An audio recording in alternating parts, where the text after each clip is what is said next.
ভাইয়া আপনার অনুভূতিটা কি?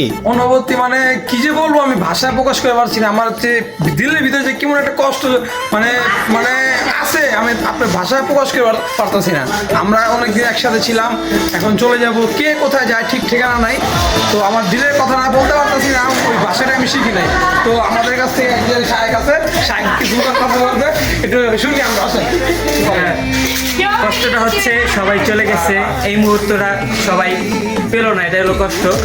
আমরা যারা আছি আমরা অনেক সময় একসাথে ছিলাম, এখন হচ্ছে আমাদের বিদায় মুহূর্ত। আমরা খুব আনন্দ করছি, আবার কষ্ট হচ্ছে আমাদের। জি, ঠিক এখন আছে, এই যে- এখন এই যে ওনাদেরকে আমাদের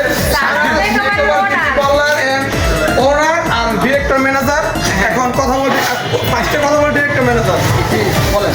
আমাদের অনুভূতি হচ্ছে রাকিব ভাইকে নিয়ে, সে আমরা আসলে আবার সবার সাথে দেখা হবে, কিন্তু তার সাথে দেখা হবে না, সে চলে যাচ্ছে আজকে বিদায় নিয়ে, তার জন্য খুব খারাপ। আবার আমরা আনন্দ করছি, এর জন্য আমাদের ভালো লাগছে। জি, এখন আপনাদের মাঝে আসছেন এই যে সারা আপনাকে আমার বিউটি পার্লার ওনার, যে আপনার সাথে কিছু কথা বলবে। আমি কি বলবো ভাই, আমার কান্না পাচ্ছে। আমি কালকে তাদের সাথে দেখা হবে না, প্লাস হবে না, আর এরকম বেচা কিনাও হবে না, হবে কিনা জানি না। আবার এরকম বেচা কিনা হলে সবাই একসাথে হবো, খুব ভালো লাগবো, এইটাই। জি জি জি, আমরা সবাই শুনতে পাচ্ছেন, সবাই আনন্দ